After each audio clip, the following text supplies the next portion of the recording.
오늘 주제 괜찮아요. 독일과 전쟁의 역사? 뭐 그렇죠. 예. 독일 유럽이란 대륙 자체가 전쟁을 계속했던 대륙이에요. 그러니까 하나 말씀드리면은 그 1945년도에 끝난 건 아시잖아요. 2차 세계대전.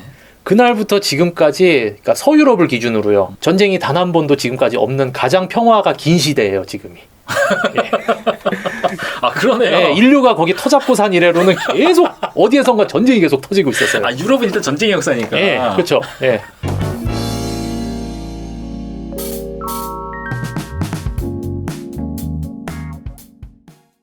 안녕하세요. 반갑습니다. 안녕하세요. 먼저 자기소개 부탁드릴게요. 독일에서 역사학을 공부하고요. 가이드로 잠시 이제 지내고 있다가 작년에 코로나가 터지면서 지금은 갈팡질팡하고 있는 조종화라고 합니다. 독일로는 언제 가셨어요? 학사장교로 이제 전역을 하고요. 2011년도에 독일로 처음에 가서 어학부터 배우고 뭐 시작을 했죠.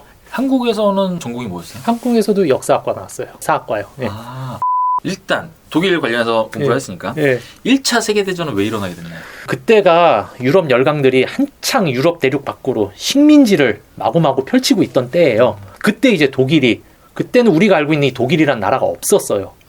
지금 독일의 여러 연방주들, 도시들이 그냥 서로서로 찢어져 있던 그런 나라들이라고 보시면 돼요. 독일은 단 한 번도 그 이전까지 뭐 통합된 무슨 국가를 가져본 적이 없는 국가예요.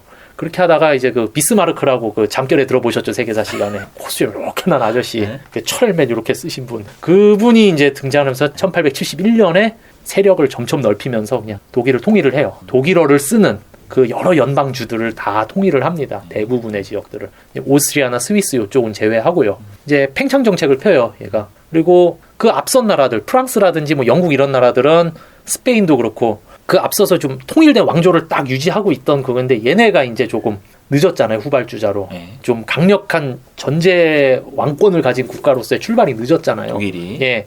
그러다 보니까 이제 더 박차를 가하죠. 그러면서 이제 그 같은 독일어를 쓰는 오스트리아, 당시도 오스트리아도 잘 나갔습니다. 예. 그 오스트리아가 지금의 헝가리까지 이제 같이 묶어서 오스트리아 헝가리 제국이었는데 다 서로 팽창을 하고 있었어요. 그러니까 어느 순간 뭐 하나만 터지면은 이제 서로 불꽃이 튈 수 있는 그런 상황이었던 거죠. 그때는 예. 프랑스도 프랑스 나름대로 막 해외에다 식민지 그렇죠. 하고 있을 때고. 예, 영국 마찬가지였고요. 예, 해가 지지 않는 나라 뭐 한창 할 때 그때였거든요. 스페인도 마찬가지로 막 예. 점령할 때였고. 예. 독일이 아직 우리만 지금 뒤처지고 있다. 예. 그러면서 어디로 팽창을 했어요, 독일은? 그 이후에 조금 이제 20세기 초 요때 이제까지 가서 이제 중국 일부 지역, 청도 지역에 이제 갔었고요. 그래서 청도 맥주가 사실 그 독일인들이 가서 세운 공장이에요. 칭따오 맥주가. 아, 예. 독일이 중국까지 갔었어요? 예, 잠시 갔었죠. 예, 열강들이 이제 할 때 한창 서구 세력들이 중국에 한창 들어올 때. 예. 뭐 서세 동점의 시기라고도 하는데 뭐 하여튼 그때 그랬고요. 어느 정도 뭐 이제 아프리카 일부 했는데 그렇게 많이 가진 못했고 그러니까 가다가 예, 오스트리아에서 사건이 한번 터져요. 오스트리아가 그때 당시 헝가리 제국까지 연합해서 발칸반도 쪽으로 이제 세력을 한창 확장해 나가고 있을 때 지금의 세르비아죠. 세르비아의 사라예보라는 도시에서 한 청년이 그때 국빈 방문했던 오스트리아 헝가리 제국의 황태자를 저격하는 일이 벌어져요. 죽었어요? 예, 죽었죠. 예. 그러니까 이제 오스트리아 헝가리 제국이 세르비아에 선전포고를 하게 되고요. 그때 이제 독일이 같은 언어를 쓴 오스트리아 헝가리 제국의 편을 들어서 참전을 하게 되고요. 세르비아는 이제 슬라브족의 국가잖아요. 그때 당시 이제 또 러시아 한창 또 팽창하고 있었던 또 러시아가 또 같은 슬라브 범슬라브주의라 해가지고 또 세르비아를 편을 들고요. 또 그러면서 당시 오스만 제국 아랍 지역을 지배하고 있던 오늘날의 터키의 전신인 오스만 제국이 또 독일 편으로 붙고 그러다 보니까 그걸 또 막기 위해서 또 러시아와 또 프랑스와 영국 이쪽이 또 손을 잡고 독일의 팽창을 또 저지하려고 하고 이러면서 이제 전쟁이 터지게 된 거죠.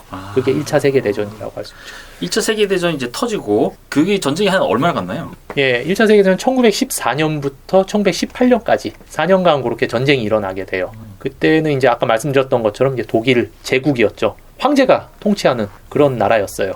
어디가 이겼나요? 독일, 오스트리아, 헝가리, 오스만 제국 이쪽 연합이 졌죠.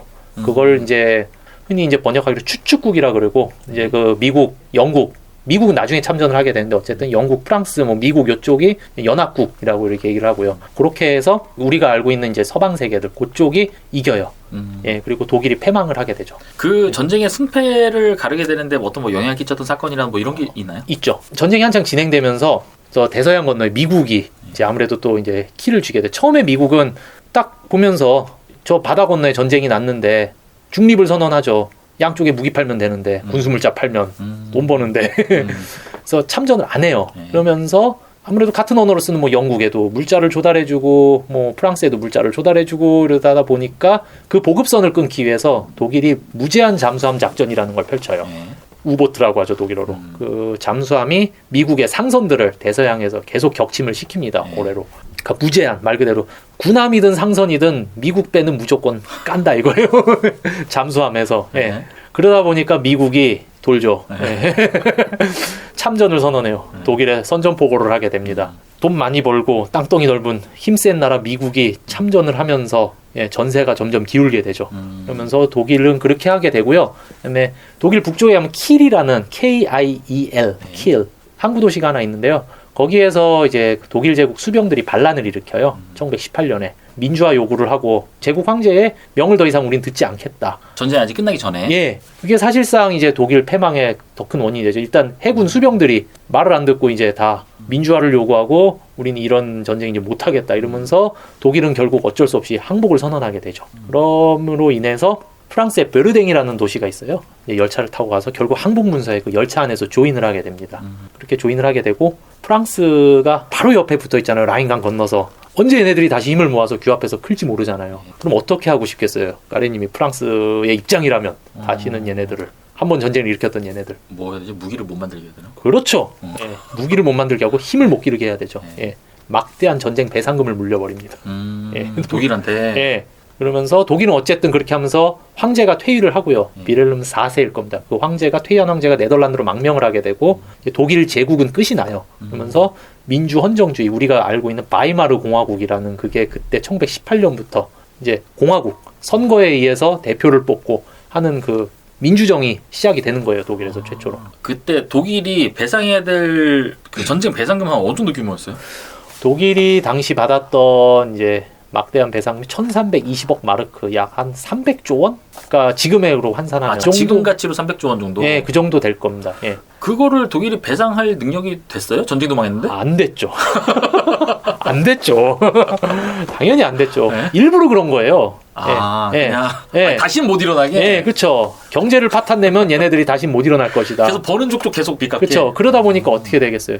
이미 전쟁으로 인해서 생산 시설도 많이 파괴가 됐고요. 일정 부분 파괴가 됐는데 없잖아요. 그리고 일단 갚아야 될 빚은 늘었고, 그러니까 빚으로 시작한 정부예요. 이 바이마르 공화국은. 그러다 보니까 국가가 어쨌든 마이너스일 때 하는 방법이 크게 두 가지가 있죠. 크게 첫 번째 뭐 어디 외국 가서 벌어오거나. 근데 뭐 벌어올 그것도 없고요. 지금 당장 식민지도 다 잃었어요. 그걸로 해서 1차 세계대전 패전국이기 때문에 식민지도 다 빼앗깁니다. 당시 독일의 식민지는 어디였었어요? 뭐 이제 아프리카의 나미비아라는 곳도 잠시 있었고요. 아프리카 일부 지역, 예, 어쨌든 빼앗깁니다. 그것도 다. 그러면서 그때 당시 이제 승전국 미국의 대통령이 우드로 윌슨이라는 사람이 민족 자결주의라는 거를 내밀죠. 무슨 의미냐면은 모든 민족의 권리는 그 민족 스스로가 결정한다. 단 1차 세계대전 괄호치고 패전국들의 식민지는 패전국의 식민지만 자결주의를 한다? 예, 그렇죠. 우리 건 갖고 있고 미국도 그러니까 계속 필리핀을 가지고 있었고 프랑스는 알제리라든지 뭐 서아프리카 지역 계속 가지고 있었고요. 영국 계속 인도 가지고 있었고 인도를 포함한 여러 식민지들 계속 가지고 있었고요. 예, 그 민족 자결주의라는 걸 발표를 해요. 예. 당시 1차 대전에서 독일이 패망했을 때 예. 같이 패망했던 다른 나라들 있잖아요. 예, 그렇죠. 뭐 오스트리아, 예. 헝가리 얘네들은 어떻게 됐어요? 오스트리아 헝가리 제국이라 그랬잖아요. 아까 앞에. 헝가리가 이제 오늘날처럼 이제 분리 독립을 해서 나가고요. 오스트리아도 이제 발칸반도를 다 잃어버립니다. 그리고 발칸반도에 있는 여러 나라들이 이제 말 그대로 이제 분리 독립을 해요. 지금의 그 구유고슬라비아 연방이라 그러죠. 뭐 그런 뭐 세르비아, 뭐 몬테네그로 뭐 분리 독립을 다 해요. 그렇게 하고 그다음에 오스만 제국, 아라비아 반도를 다 점령하고 있었잖아요. 걔네도 망하면서 이제 1923년도에 오늘날의 지금 터키 영토 무스타파 케말 아타투르크라는 사람에 의해서 이제 거기만 이제 터키 공화국이 선포가 되고요. 나머지 아라비아 반도 쪽은 뭐 다 독립을 하게 되죠. 그래서 그때 사우디아라비아도 생겨나고 뭐 지금의 아랍 국가들이 이제 생겨났다고 보시면 돼요. 예. 오스만 제국도 그럼 그때 해체가 된 거예요? 예, 그렇죠. 1차 세계대전 때 제가 그냥 농담삼아 하는 말로 줄 잘못 썼다가 이제 망했죠. 물론 오스만 제국도 그때 문제가 여러 가지가 있었는데 예. 어쨌든 그때 패망을 해서 예, 해체가 되게 됩니다. 러시아도 그때 참전했었잖아요. 예. 러시아는 어떻게 됐어요? 러시아는 그 1차 세계대전 때 독일이 나름대로 그때 수를 썼어요. 러시아를 어쨌든 좀 전쟁에서 빼주고 싶다. 왜요? 아무래도 적이 하나가 줄어들면 좋잖아요. 예. 아, 그때는 러시아랑도 싸우고 있었으니까. 그쵸, 예. 그 저기 아까 세르비아 그것 때문에. 그렇죠. 예. 그러면 러시아를 전쟁에서 이탈시킬 방법이 뭐냐? 당시 스위스 쥐리히에 망명 생활을 하고 있던 블라디미르 레닌을 모스크바로 안전하게 기차에 태워서 독일 영토를 통해서 모스크바로 보내줍니다. 레닌은 그때 왜 취리에 와 있었어요? 망명 생활을 하고 있었죠. 공산주의자잖아요. 네. 그러니까 프롤레타리아 혁명을 계속 러시아에서 일으키려고 했는데 당시 러시아도 제정 러시아였거든요. 전제군주는 사회주의자들을 좋아하지 않아요. 왜냐하면 이념이 반대가 되기 때문에. 그러니까 탄압을 많이 받았죠. 그래서 중립국 스위스에 숨어서 이 망명 생활을 하고 있었고요. 아, 예. 그럼 그 레닌을 예. 러시아로 돌려보낸다는 의미는 예. 뭐 재물로 갖다 바친 거예요? 아니죠. 가서 이게 프롤레타리 진짜 그래서 레닌이 가서 뭘 해요? 러시아 혁명을 일으키죠. 예. 당시 레닌을 추종하던 어쨌든 러시아의 그 볼셰비키 세력들이 혁명을 일으켜 볼셰비키 혁명, 러시아 혁명이 성공을 해요. 그래서 제정 러시아가 무너지고 러시아가 이제 그때부터 그 공산주의 국가로 들어가는 시초가 되죠. 아, 러시아는 이 1차 세계대전의 결과와 상관없이 러시아 예. 제정이 무너진 거네요. 그쵸, 예. 내부적에서. 예. 내부적으로. 그래서 전쟁에서 발을 빼게 되죠. 아. 예. 러시아 혁명이 터지면서. 아, 그래서 독일이 머리를 잘 쓴 거네, 그거는. 예, 나름 머리를 썼죠. 아, 레닌만 보내면은 예. 러시아는 알아서 안에서 굉장히 복잡해질 거니까. 그렇죠. 예. 소요 사태 분명히 뭔가 터질 거니까. 아, 그렇게 해서 러시아를 제외시킨 거고. 예. 그럼 이제 그 막대한 배상금을 물게 된 독일은 예. 그 다음부터 이제 어떻게 되는 거예요? 그렇죠. 아까 제가 그랬잖아요. 두 가지 방법이 있다고. 벌어오거나 어떻게든 뭐 금을 벌어오든 외화를 벌어오든 뭐 그때 뭐 기축통화가 어디 있습니까 세상에. 금덩어리를 벌어와야죠. 근데 금을 벌어오거나 아니면은 근데 식민지 다 털렸어요. 뭐 없죠. 두 번째 방법이죠. 일단 돈을 찍어내는 거죠. 네. 예. 일단은 통화량을 늘려버리면 예. 당장은 해결이 되잖아요. 일명 언발의 오줌 누기긴 하지만 네. 막대하게 돈을 찍어내기 시작하니까 화폐 가치가 점점 하락을 하면서 그렇죠. 무지막지한 인플레이션이 벌어지기 시작을 해요. 실업률은 계속 증가하고 돈의 화폐 가치는 계속 떨어지고 오늘날 베네수엘라가 그 기록을 깼는데 예.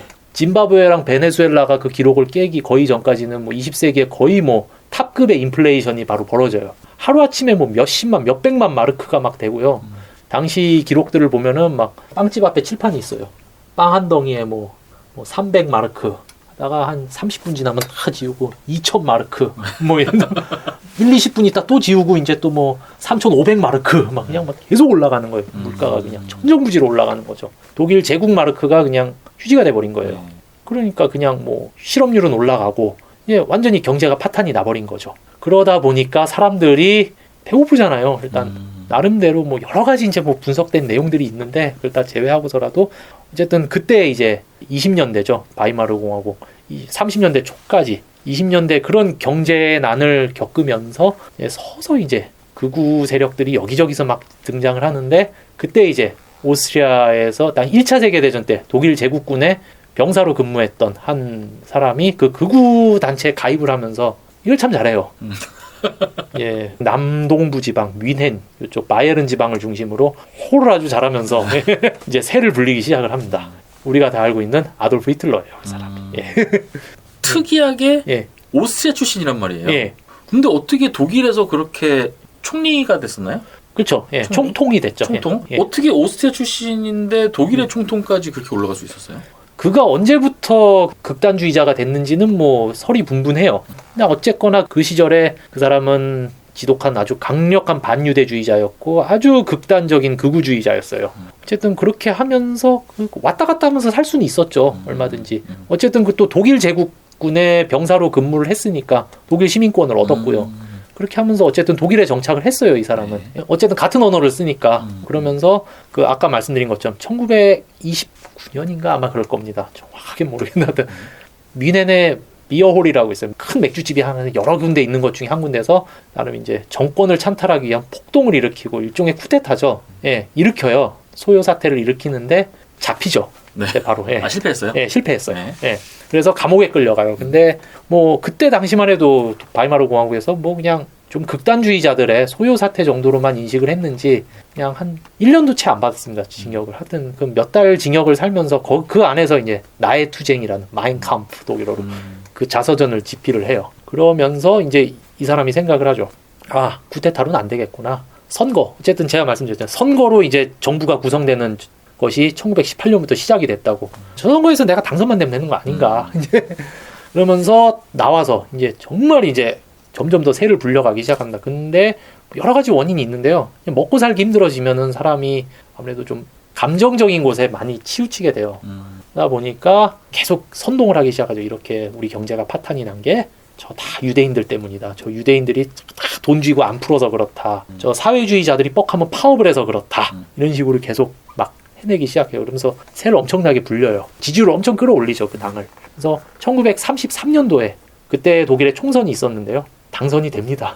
독일은 이제 그때 당시도 그렇고 지금도 아시는 분들 아시겠지만 의원 내각제거든요. 일당에서 총리가 나오는 거예요. 정당의 투표를 해요. 그러니까 우리나라처럼 후보자의 투표를 하는 게 아니라 그 당시 국가사회주의 당이 나치라고 하죠. 정확히 나치오날 소циалистische 파타이. 예, 여기가 일당이 돼서 총통에 올라요. 히틀러가. 그리고 나서 국가사회주의 당만 딱 놔두고 모든 당을 다 숙청해버려요. 예.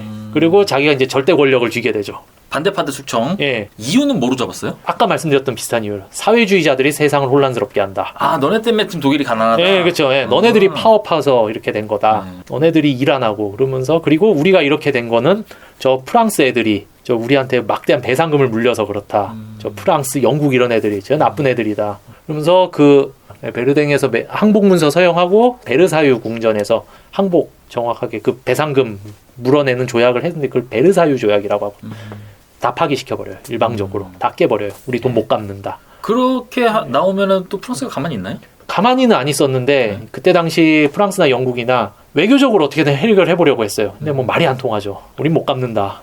배째라고 나온 거니까. 예, 우리 이렇게 경제 파탄 난 거 봐라. 우리는 너네들이 말한 이제 뭐 무장 제한이라든지 이런 거 다 안 지키겠다. 그러면서 그냥 막 군수공장 돌려버립니다. 힘을 막 키워요. 국민들은 그냥 열화와 같은 박수를 보내죠. 그런 식으로 해서 정권을 잡고요. 그러면서 일시적으로 군수공장 돌리고 막 하니까 어떻게 돼요? 일자리가 늘어나고 실업률이 내려가고 그러면서 서서히 경제가 안정이 되기 시작하죠. 경제가 안정되니까 박수를 치는 거예요, 사람들이. 그러면서 참 그 나치당이 참 오늘날하고도 비슷한 점이 많은데요. 히틀러 1등 참모가 하나 또 있죠. 괴벨스. 예, 괴벨스. 그렇죠. 그 둘이 만나면서 이제 비극이 시작이 되는 거예요. 독일의 비극이. 예. 이 괴벨스는 수재예요. 하이델베르크 대학에서 박사를 받은 사람이고요. 어릴 때 소아마비를 와서 좀 다리를 절어요. 키가 좀 작고. 그리고 사진을 나중에 찾아보시면 나올 거예요. 잘생기지가 않았어요. 네. 그러니까 좀 열등감이 어릴 때부터 심했던 사람이죠. 그래서 1차 대전 때 독일 제국군에 근무를 하고 싶어 했는데 그 소아마비 때문에 근무를 하지 못했던 좀 컴플렉스를 갖고 있던 사람이고요. 신검에서 탈락했다는 얘기죠. 그렇죠. 예.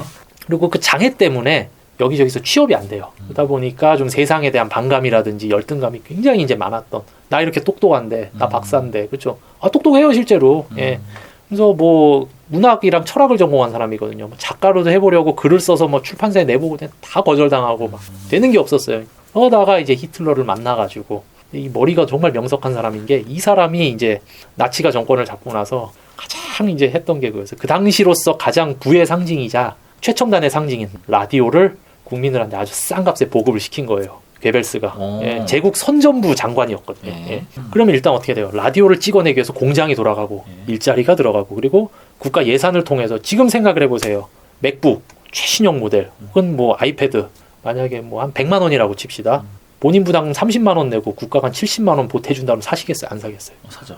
그렇게 된 거예요. 라디오를 그렇게 팝니다. 전 국민에게 이제 라디오를 보급하는 거예요. 전 가정에 막 라디오를 보급을 한 거예요. 좋잖아요. 얼마나 좋아요. 정권에 대한 지지도는 더 올라가고 이 부의 상징 라디오를 주는데 그리고 나서 라디오를 일단 뿌린 다음에 그 나치를 찬양하는 방송을 이제 매일 틀어버리는 거예요. 그러니까 원래 그게 목적이었던 거죠, 이제. 그렇죠. 네. 그냥 빵빵 틀어버리는 거예요. 그냥 세뇌가 되죠, 사람이. 그렇게 해서 정권을 잡고 차근차근 이제 전쟁 준비를 하게 되죠. 군수공장 돌렸고 일시적으로 경기를 부흥시키는 게 또 전쟁만한 좋은 게 또 없어요. 그건 왜 그런 거예요? 군수물자를 일단 찍어내야 되고 그리고 전쟁을 하면은 무기만 필요한 게 아니잖아요. 식량도 필요하고 그 식량을 또 찍어내기 위해서 농업도 해야 되고 그러면은 또 일자리가 계속 늘어나고요. 그러니까 경기를 부양시킬 수가 있잖아요. 그러면서 전체 적이 있으니까 외부로 시선을 돌리면은 내부에서 뭐 소요도 안 일어날 거 아니에요. 하나의 목표를 위해서 우리 다 같이 노력하자 그렇죠. 뭐 이렇게 되니까. 그렇죠. 그걸 이제 파시즘이라 그래요. 파쇼 하나의 묶음이라는 얘기거든요. 라틴어로. 그러니까 하나로 묶는 거예요. 그게 이제 파시즘인 거예요. 그래서 우리의 공공의 적은 저 서방 연합국들과 유대인과 이제 뭐 하여튼 나치 정권에서 얘들은 불순하다. 얘들은 우리의 적이다. 그러면은 그냥 집단 린치와 폭력이 가해지는 거죠. 그냥 마구 그냥 그런 좀 광기의 시대였어요, 그 시기에. 예. 그러면 이제 독일 예. 그 당시에 이제 막 순혈주의나 막 이런 것도 막 등장하던 그렇죠. 시절이죠. 예. 우리끼리 또들 뭉쳐야 되고 우리 예. 말고는 다 이제 적으로 몰아가던 시절이잖아요. 예. 이때 유대인이 타겟이 된 이유는 예. 뭐였어요? 그거는 사실 좀 거슬러 올라가면 사실 유대인은 원래부터 그 유럽 대륙에서 마이너였어요. 좀 그러니까 마이너고 소수고 섞이지 못하는 일. 그 이전부터 계속 차별을 당해오고 계속 유럽 사회에 동화되지 못하고 그렇게 살고 있었던 사람들인 거예요. 약간 아싸 느낌으로. 그렇죠. 예. 그럼에도 불구하고 이제 그냥 그럭저럭 살아는 가고 있었는데 그들에 대한 이제 폭력적으로들은 사실 그 이전에 반유대주의에 대한 사건은 20세기 초에 프랑스에서도 있습니다. 드레피스 사건이라고 있는데 이제 정말 집단적으로 더 이제 부각을 시킨 거죠. 폭력이라는 게 그렇잖아요. 인류 사회에서 항상 약자를 향하게 돼 있잖아요. 대부분. 그러니까 소수이고 약자인 사람들을 상대로 이제 폭력이 집단 린치가 가해진 거예요. 그 당시 보통 예. 일반적인 유대인들이 예. 좀 그래도 잘 사는 편이었나요? 잘 사는 사람도 있었고 뭐 그렇지 않은 사람도 있었고요. 뭐 그냥 그럭저럭 살았어요. 좀 잘 사는 사람들도 있었죠, 당연히. 특히나 예전부터 앞에 말한 그 시대부터 계속 차별을 받다 보니까 이 사람들이 종사했던 게 결국 금융업이거든요. 돈을 가지고 계속 하는 거. 근데 그것을 중세 때부터나 뭐 이때부터 그리스도교에서는 굉장히 금기시하고 터부시했던 거니까 쟤들은 돈만 아는 어떻게 보면 간혹 그런 거 있지 않습니까? 우리도 좀 경제 쪽에 이제 밝은 사람들을 존경하고 존중하는 부분도 있지만 한편으로는 또 이런 생각을 하는 경우가 있잖아요. 저 돈만 아는 저 돈벌레들. 그러니까 딱 그 후자 쪽의 개념으로 좀 이제 고착화 이미지화 돼버렸던 거죠. 부정적인 인식으로 만들어 놓고. 예, 이미 그건 오래전부터 그렇게 되어 있었어요. 유대인들은 흑사병이 창궐할 때도 중세 때 한 일례를 들자면은 그들만 살아남았거든요. 유대인들만 흑사병에 걸리지 않고 그렇게 감염자가 없었어요. 유대인들은. 유럽인들은 그냥 막 추풍나게 그냥 마구마구 죽어 나갈 때 패스트란 질병인데 쥐의 배설물에 붙어 사는 그 기생충에 감염이 돼서 그런 거예요. 그러니까 그때 당시 유럽인들은 유대인들에게 엄청나게 많은 폭력을 가했죠. 쟤네들은 악마한테 영혼 팔아서 안 죽는다. 네, 안 죽는다. 아니에요. 유대인들의 가장 전통적인 관습, 정결례. 걔들은 밥 먹기 전에 손 씻거든요. 그거에서요. 유럽인들은 손을 안 씻어요. 그죠? 몰라요, 그걸. 위생관념이라는 게 없었던 그 시절에. 그러니까 얘들은 세균에 감염돼서 죽는 거고, 이 사람들은 손을 씻으니까 그만큼 세균에 덜 감염됐던, 그거 차이였어요. 근데 그거는 지금보다는 그런 부분에 있어서 무지했던 부분도 있지만, 안 죽으니까, 얼마나 이제 밉습니까? 다 죽고 있는데, 쟤만 안 죽고 있으니. 예. 그러니까 반유대주의라는 건 유럽 사회에 굉장히 뿌리 이렇게 박혀 있는 그런 상황이었어요. 예. 원래부터 좀 이렇게 별로 이렇게 예. 좀 안 이뻤고 안 좋은 시선으로 예. 보던 민족들이었는데. 예, 맞습니다. 예. 히틀러가 정권을 잡기 시작하면서 이제 예. 그쪽에다가도 화풀이할 상대를 또 계속 잡았던 그렇죠. 거예요. 예. 화풀이할 대상이었던 앞에 말씀드렸던 뭐 사회주의자들, 한번 노동운동하는 사람들, 뭐 다 화풀이의 대상이었죠. 예. 하면서 얼마나 이제 딱 쟤들은 우리와 달라. 쟤들은 이제 해로운 존재들이야라고 이제 이렇게 인식을 시키고 계속 그렇게 됐던 거죠. 근데 막 이렇게 우리가 막 영화들 보자, 막 신들러 리스트도 있고 예. 관련돼서 이제 유대인들이 되게 고통받는 그런 영화들이 되게 많잖아요. 예. 근데 그런 거 보면은 예. 유대인들도 뭉쳐서 이렇게 저항하면 되는데 예. 왜 거기는 이렇게 뭐 잡아가면 또 다 잡혀가고 예. 왜 그런 거예요? 여러 가지 이유가 있지만 제 생각으로는 그래요. 폭력 앞에 이제 무기력해진 게 아닌가 싶어요. 보통 우리도 그렇지 않습니까? 어느 한 집단에서 정말 괴롭힘 계속 당하다 보면 처음에는 저항하다가도 나중에 무력해지고 그렇죠. 그런 사례 우리 많이 보지 않습니까? 안타까운 사례들. 그렇게 된 거예요. 그 사람들도 이제는 그냥 무기력해진 거죠. 이제 폭력 앞에. 사방이 다 적이면 사람이 이제 그냥 굴복하게 되고 그렇게 됐던 거였죠. 그러면 독일은 유대인을 그렇게 싫어했으면 예. 그 유대인을 상대로 예를 들어서 뭐 이렇게 어떤 일에 종사를 시키거나 예. 그렇게 또 해도 되잖아요. 예. 어쨌든 이 사람이라는 게 뭐랄까 굉장히 생산성이 있는데 그렇죠. 그렇게 하지도 않고 왜 또 죽음까지 몰고 간 거예요? 처음엔 그렇게 썼어요. 수용소 만들어가지고. 예. 그래서 수용소에 가둬놓고 처음에 게토라는 그들의 집단 거주지 만들어놓고 예. 일종의 격린 거죠. 그러니까 참 사람이 사람한테 해서는 안 될 행동인데 게토라는 건 물론 그 전부터 있긴 했지만 그들의 집단 거주지가 그냥 그걸 게토라고 불렀는데 진짜 게토라는 행정구역을 만들어요. 너넨 요 밖으로 나오지 마. 가슴에 별 달고 다녀. 대로변에서도 요 밑으로만 다니고 뭐 이제 진짜 막 그냥 몰아버리는 거예요. 진짜 수용소를 만들어서 일 시켜요. 강제 노역을 시킵니다. 사실 처음부터 그렇게 죽였던 건 아니에요. 근데 이제 무슨 원인인지 모르겠으나 이제 점점 더 이들은 해로운 존재라는 인식이 더 강해지면서 나치 수뇌부들까지 그 생각을 합니다. 그래서 1941년도에 베를린의 저 서쪽 끝에 가면 반제라는 큰 호수가 있어요. 그 호수에 있는 한 별장에서 나치 수뇌부들이 모여요. 회의를 하죠. 그들이 썼던 표현을 그냥 비슷하게 끌어와서 하는 거예요. 우리 이 해로운 유대인들을 어떻게 효과적으로 신속하게 없앨 수 있을까? 라고 이제 회의를 합니다. 예, 반제 회의라고 하죠. 그러니까 제 하면은 독일어로 이제 호수라는 뜻인데요. 반 호수라는 곳이죠. 회의를 해가지고 그러면은 이 사람들을 최대한 빨리 죽일 수 있는 수용소를 짓자. 그래서 기존까지 있었던 이제 노동 수용소 죽을 때까지 부려먹는 거예요. 그러니까 일하다 죽을 때까지. 하지만 이 수용소는 이제 우리가 아는 아우슈비츠가 이제 가장 대표적인 거죠. 폴란드 한 8개 정도가 일단 가장 대표적으로 있는데 아우슈비츠, 뭐 트래블링카, 뭐 몇 개 더 있는데 제일 유명한 게 이제 아우슈비츠죠. 그래서 여기는 이제 독일어로 페어니히퉁스라거라 해가지고 절멸 수용소 말대로 가장 들어가자마자 바로바로 사람 죽인. 거기에서 이제 그때 자이클론비라는 그 독가스가 흔히 우리가 알고 있는 가스실이 이제 그때 설계가 되고 실행이 됩니다. 그게 이제 41년도. 예, 41년도부터. 41년도부터 이제 이루어졌고. 예.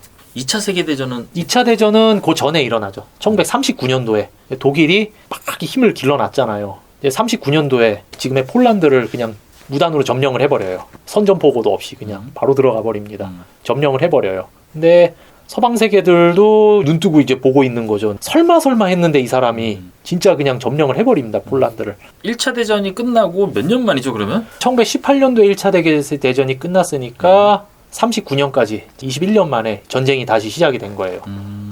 폴란드를 무단으로 점령했던 이유는 뭐였어요? 그냥 이제 전쟁을 어떻게든 시작해야 되니까. 예. 꼬투리 잡는 거예요? 예, 꼬투리 잡는 거죠, 그냥. 예. 그리고 폴란드에 당시 이제 유대인들이 많이 살고 또 있었거든요. 저들을 이제 소탕하러 간다는 뭐 명분도 있었고 그냥 그렇게 들어가 버린 거예요. 그걸 바라보는 주변 국가들과 예, 예. 또 미국도 보고 있었을 거고. 그렇죠. 예. 이제 그거에 대해서 이제 어떻게 평가를 한 거예요?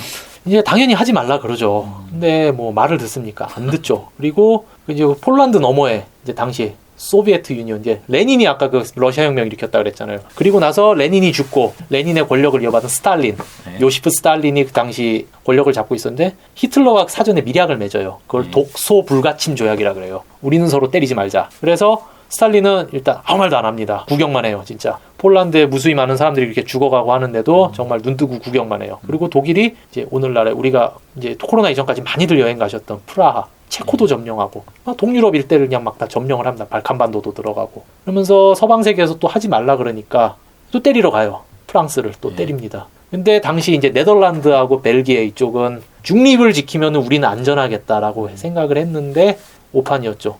거기도 그냥 때려버려요, 독일이. 그러면서 프랑스를 점령을 하죠. 프랑스를 들어가서 당시 남부에 비시라는 도시가 있어요. 1차 세계대전 때 독일과 맞서 싸웠던 필리프 페탱이라는 장군을 괴뢰 정부로 내세워가지고 그걸 이제 비시 프랑스라 그래요. 그래서 비시의 정부를 세운 프랑스다. 그래서 그 프랑스의 비시라는 도시에 예, 필리프 페탱을 프랑스 사람이잖아요. 예, 그렇죠. 근데 그 독일 뭐 포섭한 사람이었어요? 1차 세계대전 때 독일하고 싸웠던 사람인데요. 예. 2차 세계 그렇게 이제 독일이 진격을 해왔을 때는 바로 항복을 해버려요. 예, 싸우지 않고. 그래서 이제 협력을 하죠.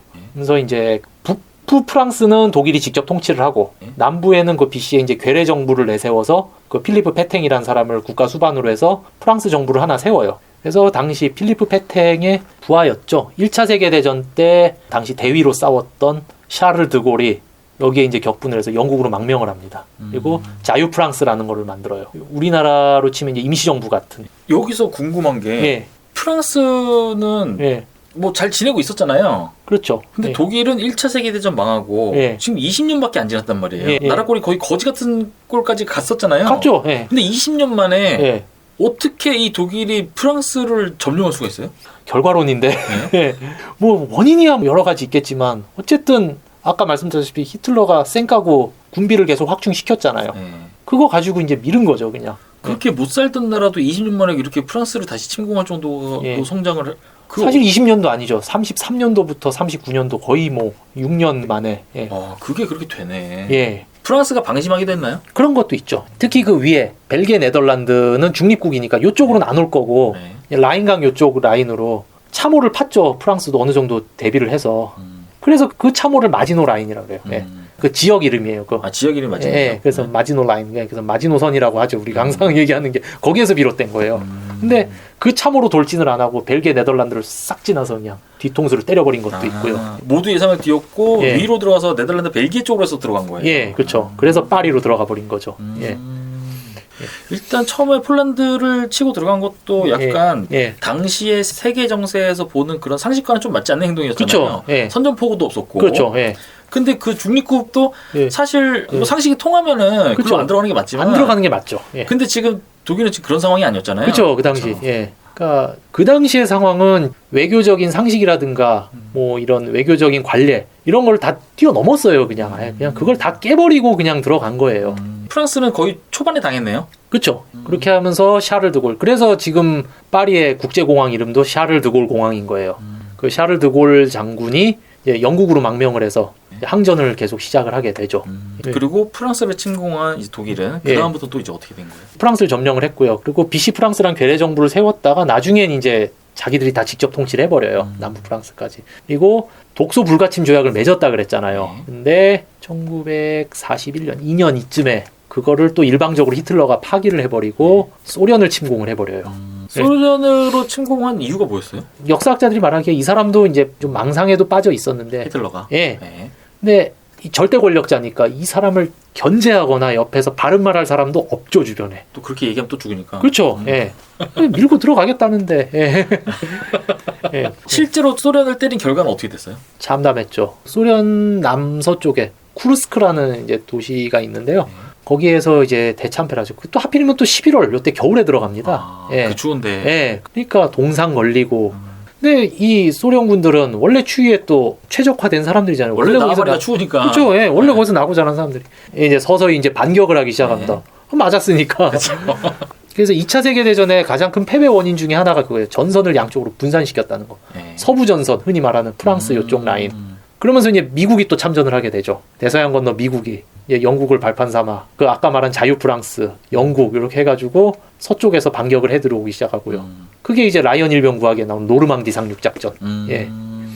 그렇게 해서 양쪽에서 이제 쌈 싸먹기를 당한 거죠, 독일은. 그러다 보니까 이제 독일 지금 동부 지역에 베를린 남쪽으로 드레스덴이라는 도시에 가면은 그 강이 하나 흘러요. 엘베강이라고. 그 엘베강에서 이제 미군과 소련군이 만나게 되는 거예요. 최초로. 서서히 밀고 들어오다가 1945년 5월에 소련이 먼저 이제 베를린을 점령을 해요. 미국은 노르망디로 해서 여기에서 이제 조금 미국, 영국하고 프랑스가 조금 이제 시간을 지체할 일이 생겨요. 영국에서 망명해서 자유 프랑스를 이끌고 있던 드골이 미국은 빨리 독일 본토부터 들어가자는데 안 된다. 우리 프랑스부터 찾아야 된다. 나는 내 나라 찾아야 되겠다. 샤를 드골의 목적은 프랑스부터 찾아야 되겠다. 그렇죠. 나는 파리를 빨리 함락해야 돼. 파리를 빨리 탈환해야 되겠다. 파리에 들어갑니다. 개선문에서 그 행진을 팍 하죠. 진짜 열화와 같은 이제 파리 시민들의 박수를 받으며 그 행진하는 모습의 그 동상이 지금도 그 샹젤리제 거리에 가면 있어요. 예. 프랑스는 그렇게 탈환이 됐고요. 그러는 사이에 이제 소련군은 동쪽에서 폴란드를 넘어 베를린까지 입성을 하게 되죠. 소련군이 베를린을 먼저 점령을 하고 추후에 이제 미영 연합군이 독일로 들어와서 독일을 이제 점령을 하게 되면서 1945년 5월에 독일은 항복을 하게 됩니다. 그 앞에 4월 말쯤에 히틀러는 이제 자살을 하면서 생을 마감을 하고요. 그 나치 수뇌부 일부가 저 북쪽 해안의 작은 도시에 가서 조금 거기 있다가 5월 8일 날 결국에는 항복문서에 서명을 하고 유럽에서의 2차 세계대전은 끝이 나게 되죠. 그래서 독일이 그때 동독과 서독으로 갈라진 거예요. 그게 원인이 돼요. 치안이고 국방이고 다 공백 상태인 이 독일을 어떻게 이제 할까? 방금 말한 영국, 미국, 프랑스 그리고 소련이 4등분으로 나눠요. 4등분으로 나눠요? 예. 네 나라가 나눠서 점령을 하고 수도인 베를린을 또 4등분을 나눕니다. 그렇게 해서 미국, 영국, 프랑스 이쪽에 이제 점령했던 지역과 베를린의 서쪽이에요. 그 세 나라가 점령했던 게. 그래서 서베를린과 서독 이렇게 되는 거고요. 소련이 점령했던 이제 동베를린과 그 나머지 지역들, 동부 지역들 그렇게 이제 해서 동독 이렇게 나눠지게 돼요. 예, 그러면서 그때까지만 해도 이제 독일의 영토가 더 넓었죠, 지금보다. 그 나머지 독일의 영토를 다 이제 잘라가지고 지금의 폴란드 독일의 국경선이 그때 만들어지고요. 그래서 다 줘버립니다. 이제 폴란드에 줘버리고 체코에 줘버리고 이제 다 분리 독립을 나름대로 시키고 오늘날의 독일 지도가 그때 만들어져요. 그러면은 독일은 이제 이렇게 됐고 그 당시에 이제 독일이 2차 대전 일으킬 때 오스트리아 여기도 그냥 독일이랑 같이 묶어서 한꺼번에 간 거예요. 그렇죠. 예. 같은 33년도에 히틀러가 그 정권을 잡고 영화 사운드 오브 뮤직에서 이제 그 배경이 나와요. 그 뭐 합병 어쩌고 저쩌고 나오잖아요. 그때 이제 히틀러가 오스트리아를 합병을 해버려요. 나치 독일로 그냥. 헝가리는 그 당시 들어오진 않았고 나중에 독일이 가서 점령을 해버리죠. 그리고 헝가리도. 예. 아니 여기서 궁금한 게 독일이 네. 유럽을 점점 이렇게 먹어가고 있는데 네. 점령한 곳의 뭐 국민들까지 완전하게 독일로 흡수하는 데는 시간이 굉장히 오래 걸릴 거 아니에요. 그렇죠. 네. 단기간에 일단 땅은 점령을 했는데 네. 자기들이 이 세 개까지 점령할 수 있다고 생각한 거예요? 왜 갑자기 거기서 또 소련 들어가고 이렇게 전 세계를 상대로 싸운 거예요? 그러니까 그 일종의 좀 망상이라고 봐요. 이제 그 이제 물론 이제 죽은 히틀러를 우리가 이제 물어볼 수는 없죠. 그러니까 여러 가지 이제 뭐 연구가 있겠지만 사실 알 수 없죠. 우리가 100% 정확하게. 하지만 그냥 들어간 거예요. 역사라는 게 그러니까 왜 그랬냐라는 거를 분석하는 것도 중요하지만 일어난 결과와 사건을 보고 이제 그걸 가지고 이제 계속 들여다보고 해부하고 하는 거거든요. 어쨌거나 저쨌거나 걔네들이 그냥 했다는 거 그거 자체를 놓고 보는 거죠. 이 2차 세계대전에 예. 뜬금포로 이제 일본도 같이 들어오게 되잖아요. 그렇죠. 예. 이 일본은 어떤 계기로 이 2차 세계대전에 또 뜬금포로 이렇게 한 주축을 또 이렇게 차지하게 됐는지. 그것은 이제 미국하고의 관계죠. 예. 미국은 이제 태평양을 끼고 있잖아요. 일본도 그 당시에 약간 독일과 비슷한 그런 이제 생각을 하게 됩니다. 둘이 같이 짠 건 아니었는데. 짠 건 아니죠. 네. 근데 비슷한 그런 군국주의가 발생하고 전체주의가 막 발동을 하면서 일본에서도 그런 이제 도조 히데키죠. 당시 정권을 잡고 있던 우리도 대륙으로 진출하자. 대동아 공영권 해가지고 대동아시아 큰 동아시아를 우리 일본이 싹 다 평정해서 우리 발 아래 두고 우리가 다 잘 먹고 잘 살게 해주겠다. 그러면서 중국을 들어가요. 1939년도에 중국을 상대로 전쟁을 하고요. 그러면서 일본도 이제 야욕을 부립니다. 중국에서 남쪽에서 필리핀을 때려요. 근데 아까 제가 말씀드렸죠. 필리핀은 누가 갖고 있었죠? 당시 미국. 예, 미국이 갖고 있었죠. 미국 입장에서는 열 받죠. 이제 필리핀에서 나가. 여기 우리 땅이니까. 너네가 뭐 저기 가서 뭐 그거 하는 거는 뭐 크게 상관 안 하겠는데 우리 이건 건들지 마. 나가. 안 나가죠. 진짜 필리핀을 점령합니다. 당시 이제 아시아 태평양 사령부 사령관이었던 더글러스 메가더가 결국엔 그래서 호주까지 퇴각을 하는 도망을 가게 됩니다. 예. 아, 메가더도 그렇게 쫓기는 시절이 있었구나. 예. 본인 인생에 어떻게 보면 최초의 패배죠. 예. 그 뒤부터 이 사람이 이제 계속 져요. 이제 한 번 이기고 이제 계속 집니다. 이제 뭐 나중에 이제 한국 전쟁까지 들어와서 이제 계속 우리나라 6.25 때는 그렇게 영웅이었잖아요. 영웅이자 이제 또 오판한 이게 딱 두 가지를 정말 가지고 있죠. 예. 하여튼 그때 집니다. 이 사람이. 네. 일본한테 퇴각을 해서 이제 물러나고 동남아시아가 다 일본에 막 베트남까지 들어가니 이제 프랑스가 또 가만히 안 있죠. 베트남도 당시 프랑스 거였는데. 그렇죠. 예. 그러니까 나가 이제 이렇게 되니까 말을 안 듣고 그때 당시 일본이 이제 미국에서 석유를 좀 사다 쓰면서 그러니까 전쟁을 하면 석유가 필요하잖아요. 미국에서 사다 쓰면서 미국의 식민지를 때렸으니 미국이 석유 금수 조치를 내려버리죠. 전쟁을 그만두지 않으면 우린 석유를 안 팔겠다. 그런데 당시로서는 이제 태평양을 건너오다 보면 하와이가 있잖아요. 일본은 이제 그래 그러면은 본토는 아니고 하와이를 한번 때려버리면은 미국이 조금 이제 우리와 협상을 다시 나서지 않을까라고 생각해서 그 가미가제라고 하죠. 예. 하와이를 이제 가서 확 다 이제 선전포고 없이 때려버립니다. 진주만을. 선전포고 없는 거는 이제 예. 약간 뭐랄까 그 전범국들의 아주 그 뭐 약간 아이템이죠. 예. 그때 그렇게 때려버려요. 근데 미국이 진주만을 맞고 나서 이제 일본의 예상과는 다르게 협상 테이블에 나오는 게 아니라 때려버리죠. 전쟁에 그냥 참여를 해버리죠. 그냥 참전을 해버리는 거죠. 예. 그때 예. 그 시기랑 예. 프랑스 연합군이 이제 예. 독일 가고 있을 때랑 예. 그 시기적으로 어떻게 돼요? 일본이랑 이 독일이랑 같이 이거 비슷해요. 이제 40년대죠. 그때가. 네. 예. 이 미국을 보시면은 이제 동쪽으로는 대서양, 미국의 서쪽은 태평양이잖아요. 그러니까 동쪽에서 대서양을 건너서 유럽을 막 지원하고 있었고요. 영국을 지원해주고 뭐 프랑스를 지원해주고 계속 하고 있었는데 자신들의 서쪽인 태평양에서 이제 일본이 때리고 들어온 거죠.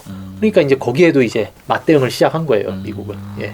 일본도 나름대로 이제 좀 나서보고 싶었던 거예요. 우리도 이제 클 만큼 컸고. 약간 어깨뽕도 들어갈 만한 게 예. 중국도 이겼지. 그렇죠. 그렇죠. 그러면서 또 러시아랑도 뭐 한판 뜰까 막 이러고 있었잖아요. 러시아는 이미 그 전에 20세기 초에 한번 이겼잖아요. 러일 전쟁으로. 그쵸. 예. 그러면서 이미 한반도는 자기들이 식민지화 해버렸고, 근데 한반도 갖고 성이 안 차는 거죠. 한반도 너머의 대륙을 항상 가고 싶었던 거예요. 걔들은. 예.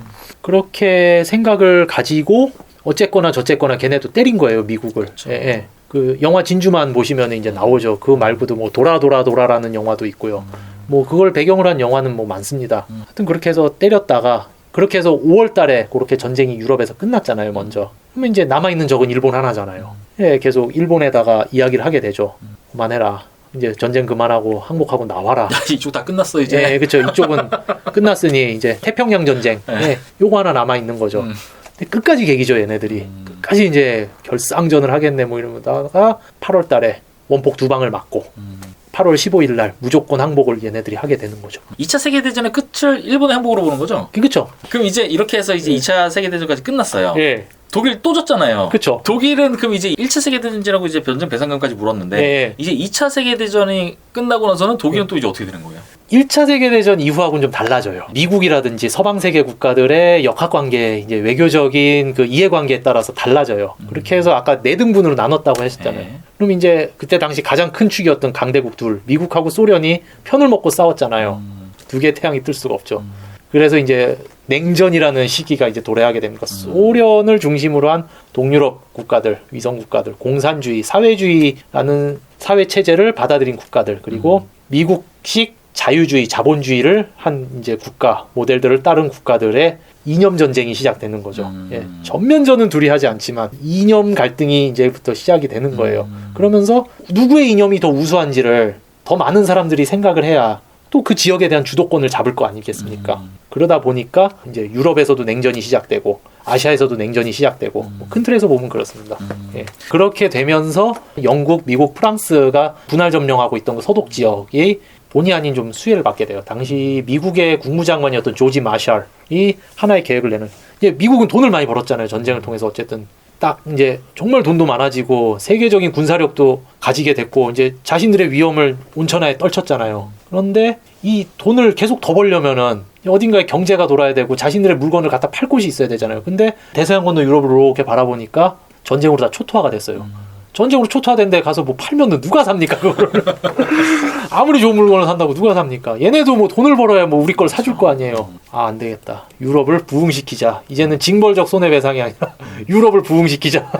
그래서 그걸 마셜 플랜이라고 그래요. 조지 마샬이 유럽의 부흥을 위해서 막대한 원조와 투자를 하자. 그래서 그 계획으로 인해서 조지 마샬은 노벨 평화상까지 받아요. 그렇게 되면서 그 수혜를 입게 되죠. 유럽 각국의 나라들이 이제 전후 재건 사업이 막 됩니다. 경기가 확 붐을 일으키죠. 맨 땅에서 시작하니 얼마나 경제가 잘 성장했어요. 그렇죠. 인류 역사상 가장 전례 없는 호황기가 이제 그때 서유럽에 불어닥쳐요. 근데 이제 이념 전쟁한다 그랬잖아요. 네. 스탈린이 동유럽 자기 사회주의 국가들한테 처음에 마샬의 계획은 그거였어요. 이념 상관없이 모든 나라 유럽 국가들에게 원하면 우리가 할 수 있는 만큼 투자하고 원조를 해주겠다는데 스탈린이 지령을 내리죠. 동유럽 사회주의 국가들한테. 야, 저 돈 갖다 쓰지 마. 쟤네 거 받아 쓰면은 우리가 자본의 노예가 되고 종속이 되는 거야.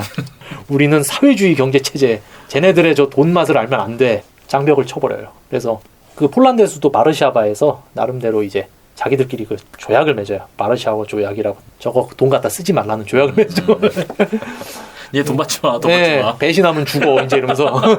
그러다 보니까 이제 나머지 자유진영에 있던 서유럽 국가들만 미국의 자본을 받아서 부흥을 하게 되죠. 독일도 그때 이제 그 돈으로 경제 성장이 일어나고 우리가 알고 있는 라인강의 기적이 그 돈으로 이제 일어나게 됩니다. 서독이. 그렇죠. 서독이 그렇게 되죠. 처음에 그러니까 프랑스를 해방시켰던 드골은 그거 원치 않았죠. 아니 2번이나 당했는데 독일에 또 지원해준다고 이렇게 되는 거죠. 쟤네 저렇게 하면 안 된다 이제 했는데 그렇게 하자 이제 힘도 없고 자기들도. 근데 당시 이제 프랑스에는 좀 공산주의자들의 세력이 굉장히 강했거든요. 근데 이제 그러다 보면 또 이 사람들이 또 정권을 투표를 통해서 잡을 것 같기도 하고 막 여러 가지 상황이 있었어요. 프랑스도 복잡한.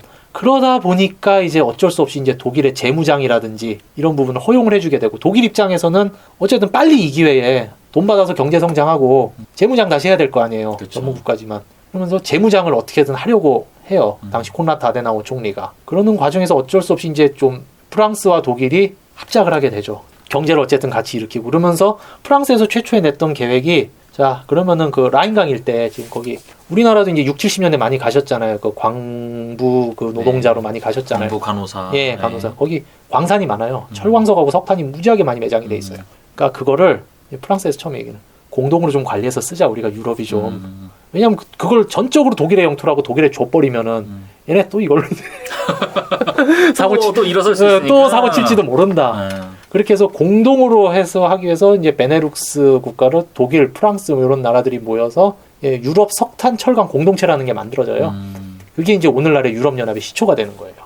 예.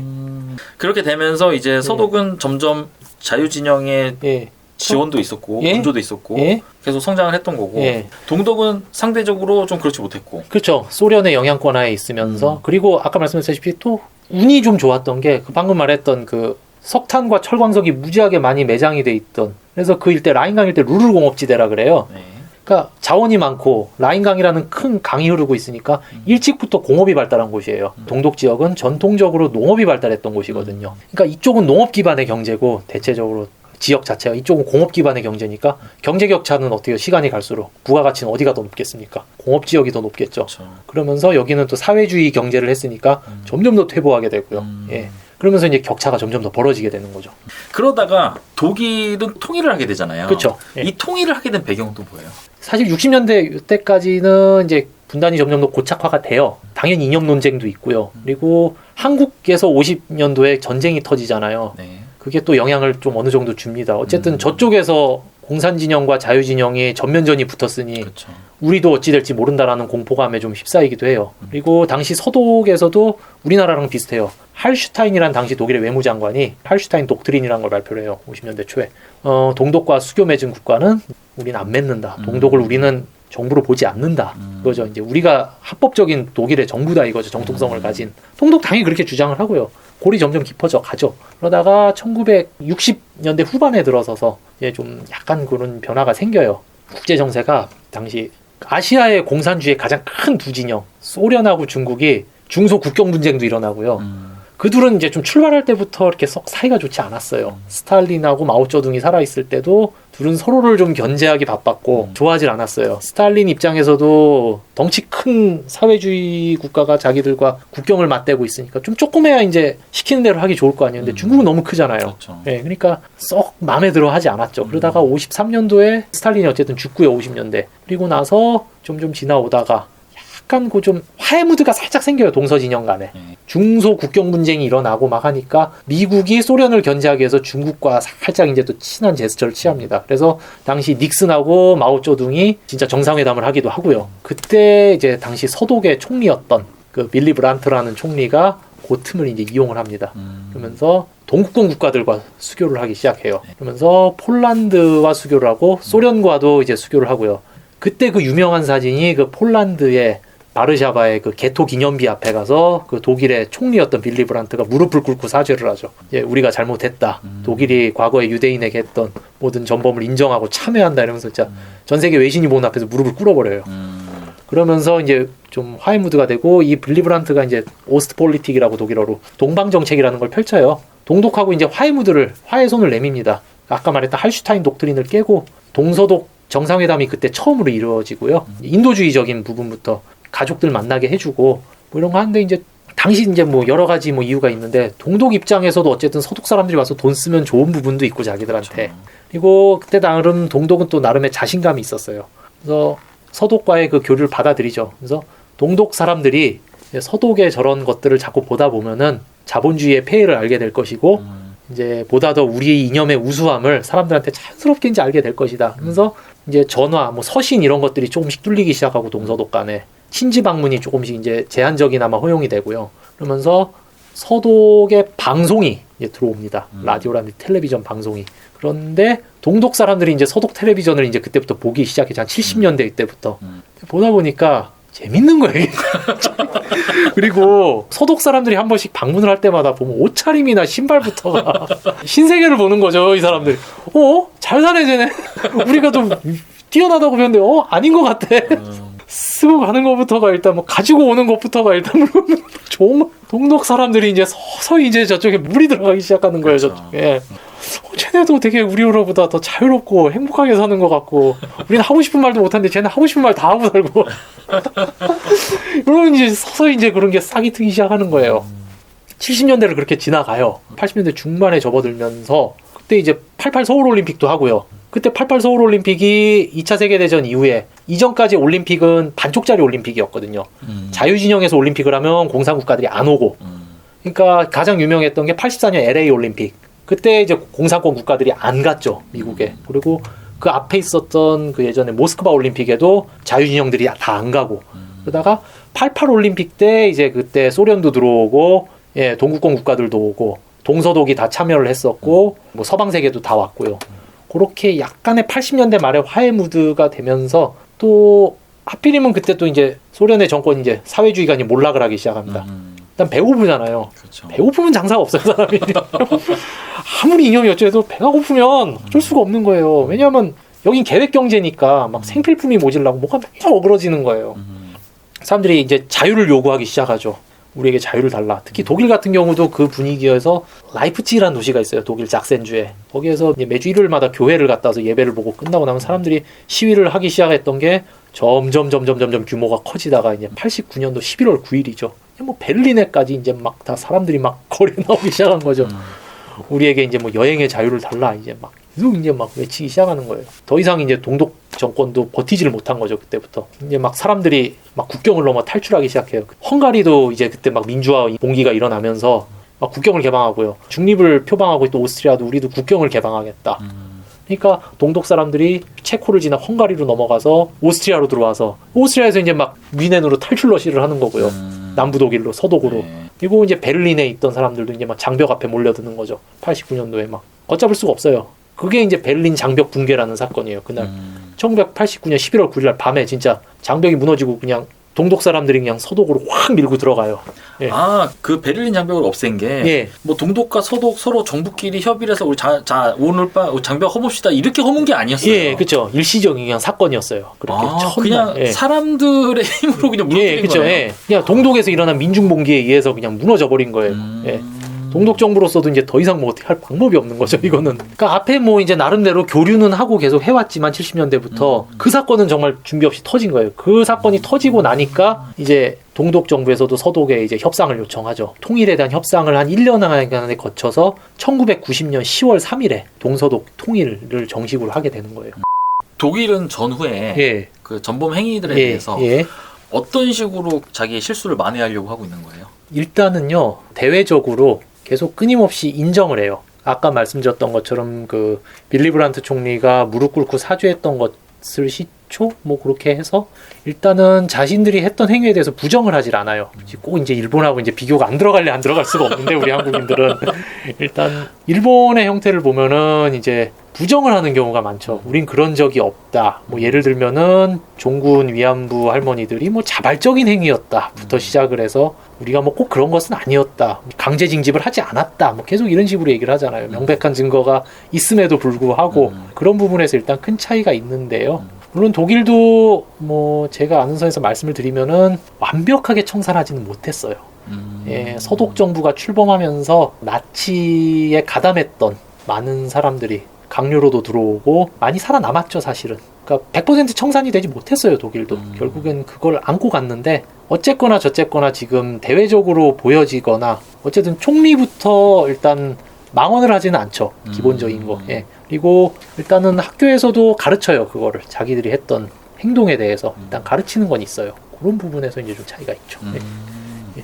이게 대외적으로 인정하고 안 하고의 차이가 독일이나 일본이 이 국가가 자기네가 뭐 배상하는 거에도 관계가 있을 수 있어요? 그렇죠. 일단 독일 같은 경우는 수용소 피해자다 뭐 이렇게 하면은 어쨌든 배상을 해줍니다.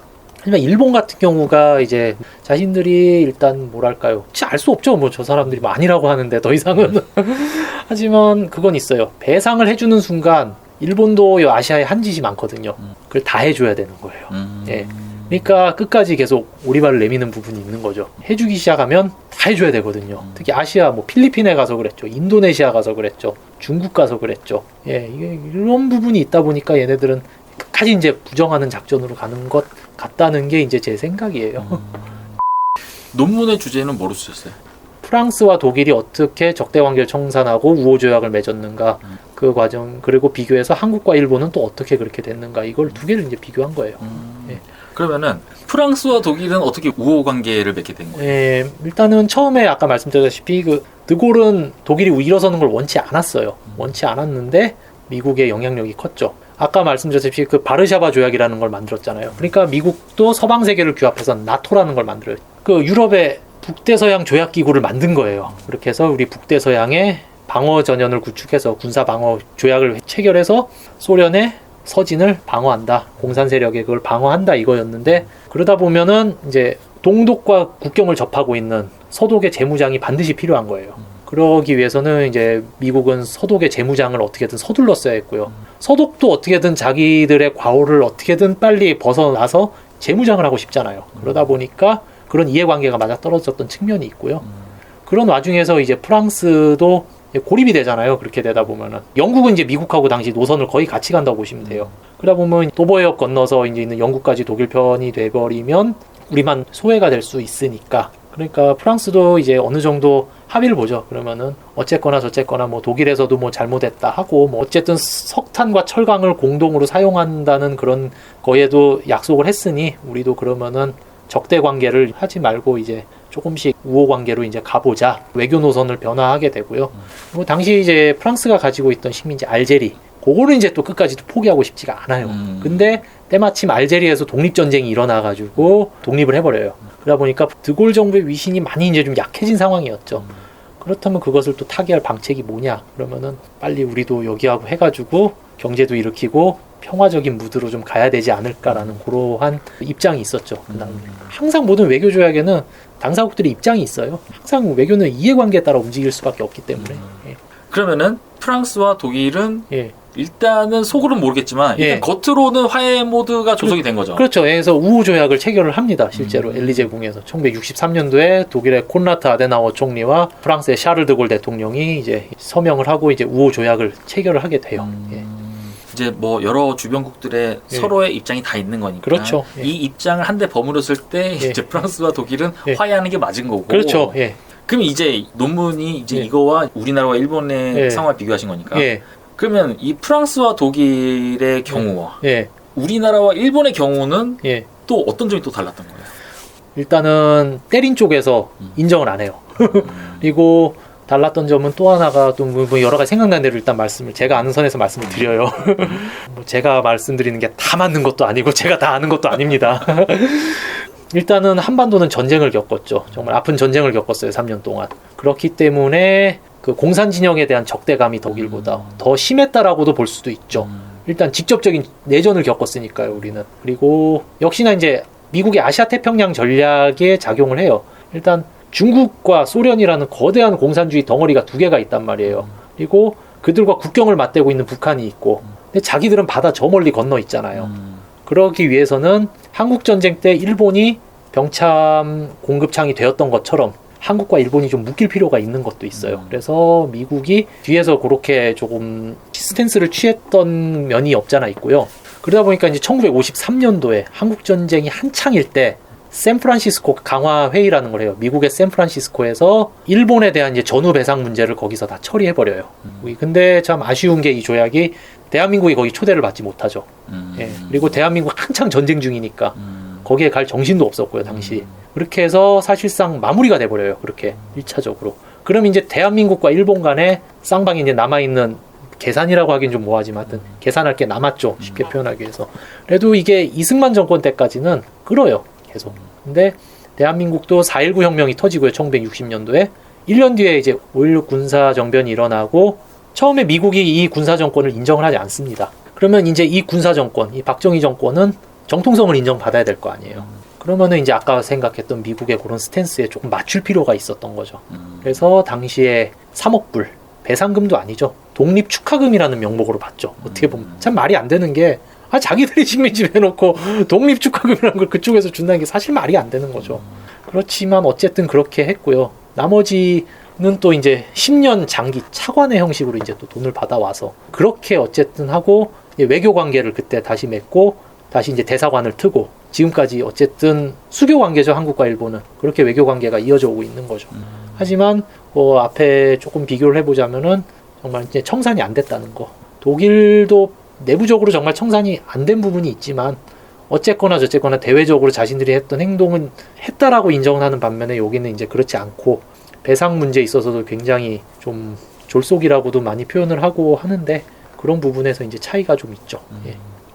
이게 우리나라를 상대로 한 배상은 졸속이었지만 다른 것들도 있었잖아요. 일본이 배상을 해야 될 나라들이 뭐 필리핀도 있고 많죠. 그렇죠. 중국도 있고 이쪽에는 어떻게 배상했어요? 필리핀, 베트남, 인도네시아 이런 국가들의 3,840 3억, 4억, 5억 뭐 이 정도 될 거예요. 예. 그 정도를 일단 전체적으로 그 샌프란시스코 강화 회의에 의해서 배상을 하게 됐고요. 앞에 말씀드렸다시피 한반도 대한민국은 참여를 하지 못했잖아요. 그래서 그냥 무상으로 3억 불, 유상으로 2억 불 이게 끝이었어요. 아, 다른 나라는 합쳐서 예. 한 3천 예. 몇백억 불을 받았는데 그렇죠. 예. 동남아시아 국가들은 예. 그 정도 차이가 있는 거죠. 진짜 그냥 졸속으로 한 거네요. 예, 그렇죠. 그 배상을 못 받은 거랑 마찬가지네요. 예, 그렇죠. 못 받은 거죠. 그리고 그냥 국가 대 국가로. 그래서 그 2010년도에 그때 또 그 위안부 졸속 합의가 나오고 그랬을 때 얘기가 나왔던 거죠. 일본에서는 이제 우리는 다 끝났다 그걸로 이런 거고. 얼마 전에 그 전범 기업에 대한 판결이 있었잖아요. 미쓰비시. 예, 미쓰비시 같은 경우 개인 청구권은 살아 있는 거예요, 사실상. 그분들은 이제 개인이 그 기업을 상대로 청구를 했던 거고 이제 그 기업이 배상을 하라는 판결을 우리나라 법원이 내린 거예요. 그런데 이제 그거를 이제 외교적으로 걸고 넘어진 거죠, 일본에서. 우리 다 했는데 왜 자꾸 또 그러느냐. 그러면서 이제 반도체 부품 수출 중단까지 그렇게 된 거죠. 예. 지금 1차 세계대전부터 쭉 들었는데 그래서 예. 이제 일본 뭐 2차 세계대전 때부터 등장이 했지만 예. 쭉 보면서 이게 다 연결이 돼 있는 거잖아요. 그렇죠. 예. 그래서 그 논문에는 이제 결론이 어떻게 쓰셨어요? 일단은 독일 프랑스 우호 조약의 가장 큰 내용 중에 하나가 그거였어요. 예, 미래 세대를 위한 청소년 교류를 확대한다. 사실 그 조약을 체결하고 프랑스는 나토를 잠시 나가요. 나토에서 잠시 탈퇴해서 나갔다 나중에 다시 또 들어오거든요. 그럼에도 불구하고 이 두 나라는 양국의 청소년 교류를 어떻게든 합니다, 계속. 그래서 뭐 청소년들끼리 오고 가고 뭐 이렇게 하고 뭐 인접 지역 같은 경우에는 뭐 공동 뭐 우리로 치면 대입 시험 같은 것도 뭐 이렇게 만들어서 하기도 하고요.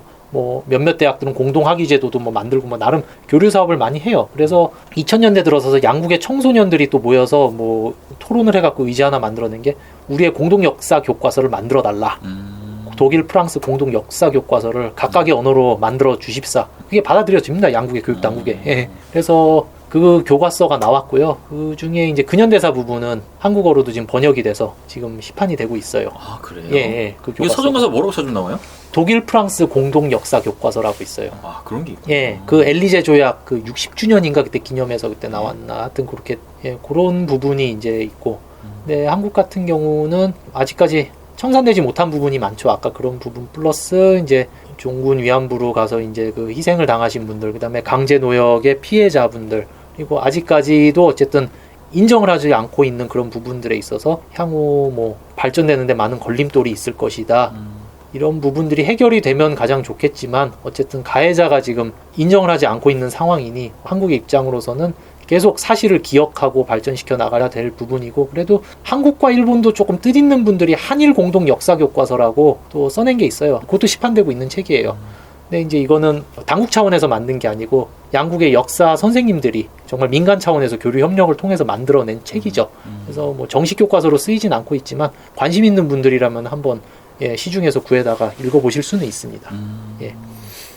이 역사를 이렇게 전공으로 하시면서 예. 가장 즐거울 때? 저는 개인적으로 저의 얘기예요. 그냥 하나하나 배우는 게 되게 재밌었어요, 정말. 그냥 배우는 게 재밌고 새로운 사실 알아갈 때마다 또 재밌고요. 그게 가장 행복했던 것 같아요. 그게 가장 행복해요, 지금도. 반대로 예. 아, 내가 이거 역사학과 잘못 선택했다 이런 생각 드실 때? 아주 뭐 지금 상황이죠. 직업을 구하기가 정말 힘들어요. 진짜로 진심 레알. 보통 어떤 쪽으로들 많이 진출하세요? 일단은 가장 잘 된 게 정말 공부 잘해서 그 붙기 힘들던 교원 임용고시를 합격하신 일선의 정말 중고등학교 역사 선생님. 정말 이거는 등용문이 좁죠. 다 아시는 것처럼. 정말 등용문이 좁아요. 친구들 몇몇 이제 뭐 하고 있는 분들이 있고요. 예. 정말 그런 케이스. 아니면은 뭐 박물관 그런 곳으로도 이제 가죠. 근데 아시다시피 박물관 같은 곳 정말 좁아요. 그거는 뭐 한국뿐이 아니라 독일도 마찬가지예요. 진짜. 전 세계적으로 마찬가지고. 예, 전 세계적으로 마찬가지고. 그러니까 아니면은 이제 직업학자. 근데 그것도 굉장히 등용문이 좁죠. 예. 그러다 보니까 이제 정말 공부하면 현타가 오죠. 뭐 어느 전공, 어느 공부를 하시는 분들이 마찬가지겠지만 열심히 안 하는 분들 안 계시잖아요. 다 열심히는 하지만 너무 시장이 좁다는 거. 그게 가장 힘들어요, 진짜. 지금도 역사를 공부하시거나 예. 앞으로 역사를 전공으로 하고 싶어 하신 분들 예. 이런 분들에게 해주고 싶은 말씀. 저는 정말 하나밖에 못 봤던 것 같아요. 역사 하나. 그리고 20대 때는 정말 그 나쁘게 말하면 객기, 좋게 말하면 자신감에 차 있었어요. 난 진짜 열심히 하면 될 줄 알았어요. 근데 아니에요. 제가 독일에서 느낀 건데요. 그러니까 이건 정말 그냥 제가 보고 느낀 거예요. 그러니까 독일에서 직업학자로 이제 활동하고 있는 분들 있잖아요. 박사학위를 받고 뭐 이제 쭉쭉 뭐 그 뒤에 이제 뭐 하빌리타치온을 해가지고 뭐 교수까지 되고 하시는 분들, 아니면 어디 뭐 대학에서 연구나 뭐 강의를 하시는 분들 보면은 정말 극과에서도 극소수예요. 진짜 아무리 등록금이 없다고 하지만 장학금이라는 게 있긴 있어요. 각종 재단에서 주는. 그러니까 말 그대로 그 독일에서의 장학금은 생활비거든요. 말 그대로 그냥 박사과정 장학생이 되면은 뭐 과마다 재단마다 다르긴 하지만 뭐 한 대략 한 2,000유로 플러스 마이너스 이렇게 줘요. 한 달에.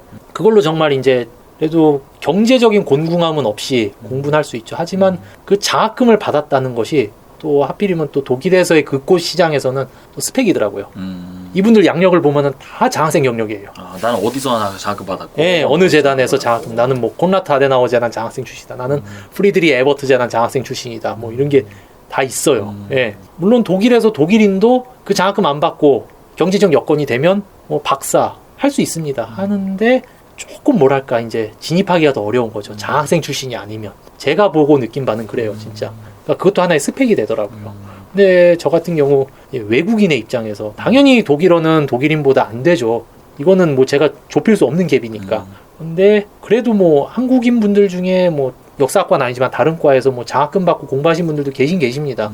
정말 열심히 하시고 많이 하신 분들. 제가 이제 그렇게까지 할 능력은 좀 안 되지 않을까 생각도 들어서 그냥 혹시 하시고자 한다면은 정말 제2, 제3의 보험을 꼭 좀 들어놓으시라. 정말로 진심. 그러니까 사람이 살긴 살아야 될 거 아니에요. 진짜로. 후회되는 것 중에 하나가 그거였어요. 대학교 때 복수 전공, 부전공 안 해놓은 거. 예. 그걸 안 하고 전 진짜 이거 한 줄만 봤던 게 가장 큰 어떻게 보면은 아쉬움이지 않을까. 제가 독일 처음 갔을 때 우리 학교에 이제 다른 대학에서 박사까지 하고 온 친구, 독일인이죠. 그 사람이 이제 이미 박사를 받고 우리 그 예나 대학교에서 중세사로 지금도 강의를 하고 있죠. 어떻게 알게 됐는데 그 친구를 해보라고, 좋다고, 많은 기회가 열릴 거라고 막 그런 얘기를 했었어요. 너무 그걸 믿었던 것 같아요. 이 친구의 양력을 나중에 조회해보니까 진짜 아까 제가 말씀드린 그 탄탄대로를 밟아온 친구들. 공부 잘했어요, 그 친구는. 독일인인데 공부를 잘했어. 그러니까 이제 그런 말 할 수 있는 거죠. 자기가 해서 됐으니까. 그냥 제가 느끼는 건데, 그러니까 어떤 분야에 어떤 길을 가든 뭐 성공한 사람의 성공담도 중요하지만 실패한 사람의 실패담도 정말 다 같이 좀 듣고 종합적으로 판단해볼 필요가 있는 것 같아요. 정말로. 제가 그 성공한 사람 말만 들었다가 전 아니잖아요, 지금. 이제 독일은 박사 이후에 또 교수 자격 시험 논문이라고 하나 더 있거든요. 그리고 이제 하빌리타치온이라고 그러는데 독일어로. 이 친구는 얼마 전에 이제 조회해 보니까 그것까지 통과해가지고 이제 예나 대학에서 지금 교편을 잡고 잘 이제 중세사 연구를 열심히 하고 뭐 왕성하게 활동을 하고 있습니다. 그런 사람 말을 들어가지고 제가 경기한만 사람인데 축구로 치면 이건 뭐 프리미어리그 간 사람이 유소년 축구 교실 가갖고 뭐라 말하겠어 이 선수가. 하면 된다고 하겠죠. 열심히 하세요. 꿈을 잊지 말고 열심히 하세요. 열심히 연습하시고 저처럼 프리미어리거가 될 수 있습니다. 프리미어리거 몇 명이나 될 수 있냐고요. 아이 좀 텐션이 올라갔네 제가. 아무튼 그래서 그냥 정말 좋으시면 정말 내가 근데 자신 있다면 인생을 걸어보시는 것도 좋지만 어쨌든 저처럼 이제 서양사 우리나라 분야가 아닌 부분은 정말 시장이 좁다는 거 그거 말씀드리고 싶고 그래서 정말 우발 계획도 꼭 세워두시라는 말씀을 제 개인적으로 정말 말씀드리고 싶습니다. 역사라는 이 과목이 예. 대학에서도 계속 연구가 되고 있고 예. 많은 학자분들이 계시잖아요. 예. 우리가 역사를 이렇게 계속 연구하는 이유는 뭐예요? 원론적으로 많이 말씀들 하시죠. 과거를 통해서 과거의 실수를 되풀이하지 않고 이제 앞을 내다보자. 사실 그게 가장 큰 궁극적인 목적이에요. 근데 저도 뭐 이제 뭐 훌륭한 학자도 아니고 저는 뭐 그냥 잠시 전공에 발을 담궜던 사람으로서 뭐 잘 알진 못하지만 과거에 있었던 일을 통해서 오늘날을 바라보고 오늘을 살아가는데 그 교훈을 삼는 것이 아닐까라고 저는 생각을 해요. 많은 분들이 또 그렇게 말씀을 하시기도 하는데요. 사실 엄밀히 따지면은 또 연관이 안 될 수가 없죠. 연관이 안 된다면 연구를 아무도 안 했겠죠. 소멸됐겠죠. 하지만 그래도 누군가가 계속 하고 있다는 거는 방금 이제 역사적인 뭐 사건이나 이야기를 말씀드렸는데 역사의 한 분야 중에 미시사라고도 하죠. 뭐 예를 들면 되게 작은 분야를 보시는 분들이 있어요. 참치캔은 어떻게 생겨났을까? 어떤 과정을 통해서 그 원인이 무엇이었을까? 거슬러 올라가면 아까 말씀드렸던 1차 세계대전이 나와요. 왜요? 그 전쟁 이전까지는 이제 벌판에서 딱 진치고 불필이 뿌 불고 이제 돌격 앞으로 이제 무슨 이렇게 전쟁을 했었단 말이에요. 근데 그 전쟁부터는 일단 전선이 넓어졌고요. 본토하고 전장까지의 거리가 굉장히 길어졌죠. 그러다 보니까 싸움을 하는 전투 병력들이 빨리 영양가 있게 먹어야 되고 그리고 그거 거기까지 썩지 않게 운반해줘야 될 그런 것이 필요하잖아요. 그러다 보니까 이제 참치캔 통조림. 처음에는 그것도 정어리로 만들었거든요. 정어리로 만들다 보니까 어때요? 냄새가 고약하죠. 맛이 없단 말이에요. 그러다 보니까 이제 눈으로 돌린 게 참치죠. 그렇게 해서 이제 서서히 통조림이라는 것도 생겨나기 시작했고요. 사실 우리가 누리고 있는 이 문명의 이기가 정말 역설적이게도 그 전쟁 때문에 생겨난 것들이 많아요. 예를 들면 비행기. 저도 이제 뭐 비행기를 타고 왔다 갔다 하지만 1, 2차 세계대전을 통해서 사실 비행기는 비약적인 기술이 발전하거든요. 그 전까진 필요가 없죠, 이거. 근데 전쟁해야 되니까 제공권 장악해야 되죠. 전선까지 보급품을 신속하게 빨리 정확하게 갖다 줘야 되죠. 그러다 보니까 철길도 발달하고 도로도 발달하고 그런 것들이 있어요. 그러니까 사실 연관이 없다고는 할 수 없는데 사실 또 우리가 또 오늘날 또 그냥 당장 하루하루 또 먹고 살아가는데 또 몰라도 살긴 살아요 또. 예. 하지만 역사가 연구되지 않으면 안 되는 결정적인 이유가 있다면은 이건 제가 한 말이 아니고 이제 책 구절이 100% 생각은 안 나지만 제가 정말 존경한 미국의 하워드 진이라는 역사학자가 있습니다. 그분이 하신 말씀이 있어요. 역사를 배움으로 인해서 그분은 이제 다시 생각해 볼 수 있고 의심할 수 있고 그러니까 한마디로 바보가 안 된다는 거죠. 질문을 다시 던질 수 있다는 거죠. 누군가가 얘기를 했을 때 그것이 맞아? 라고 이제 한번 반추해 볼 수 있는 거 아니면 다시 질문을 던져볼 수 있는 거 엄밀히 따지면은 뭐 아까도 괴벨스 이야기도 나오고 뭐 했지만 선동이 될 수 있어요. 모르면 정말로 누군가가 왜곡해서 그것이 진실인 양 모든 것을 전달해 버리면은 그냥 그렇게 가는 거죠. 하지만 역사에서는 계속 그런 걸 가르쳐요. 예전에 학부 때 한 교수님이 한 말씀이 생각나요. 내 말도 믿지 말라고 강의 시간에 내 말이 다 옳은 게 아니라고 항상 의심하고 생각해보고 여러분들만의 답을 찾으라 이런 말씀을 하셨던 기억이 나거든요. 그러니까 항상 그거죠. 의심해보고 다시 따져보고 그런 부분이 있죠. 그러니까 이게 무조건 맞는 건 아니다라는 거. 이걸 역사를 통해서 알 수 있는 거니까. 그렇죠. 왜냐하면 사람마다 관점이 다 다르고 생각이 다 다르잖아요. 그리고 어쨌든 되돌아가서 볼 수가 없는 부분이고 그러다 보니까 계속 생각하게 만들어주는 어떻게 보면 학문이죠. 정해진 딱 떨어진 답이 없어요. 정말로. 그렇죠. 이 역사를 이제 직업으로 삼을 사람은 진짜 극소수예요. 세상에. 진짜로. 더 앞으로 그렇게 될 것 같고요. 제 생각에도.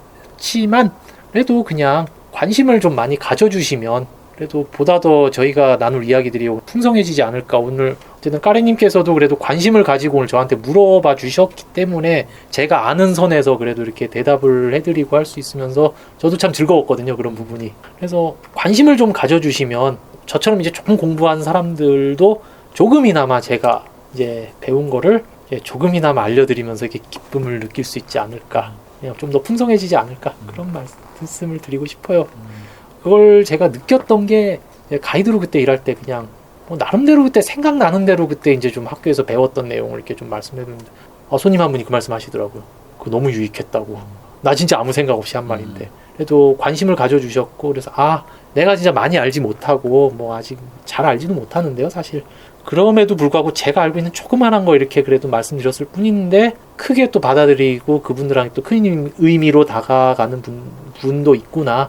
그래서 그냥 많은 관심을 가져주시고 악플 달지 마시고 그냥 궁금한 거 물어봐 주시면 오늘 까레님처럼 그냥 제가 아는 선에서 그냥 최선을 다해서 뭐 답변을 뭐 여러 경로를 통해서 좀 드리고자 하는 거 뭐 그런 게 이렇게 되면 좋지 않을까 그래 싶습니다. 알겠습니다. 오늘은 역사를 전공하시면서 현재 베를린에 거주하시다가 잠깐 한국에 나오신 조종환님 모시고 독일과 또 관련된 여러 가지 역사 이야기 들어보는 시간 가졌고요. 저도 다음 영상으로 찾아뵙겠습니다. 감사합니다. 까레라였습니다. 네, 감사합니다. 출연해주셔서 감사드립니다. 네, 고맙습니다. 이렇게 불러주셔서 정말 감사드립니다.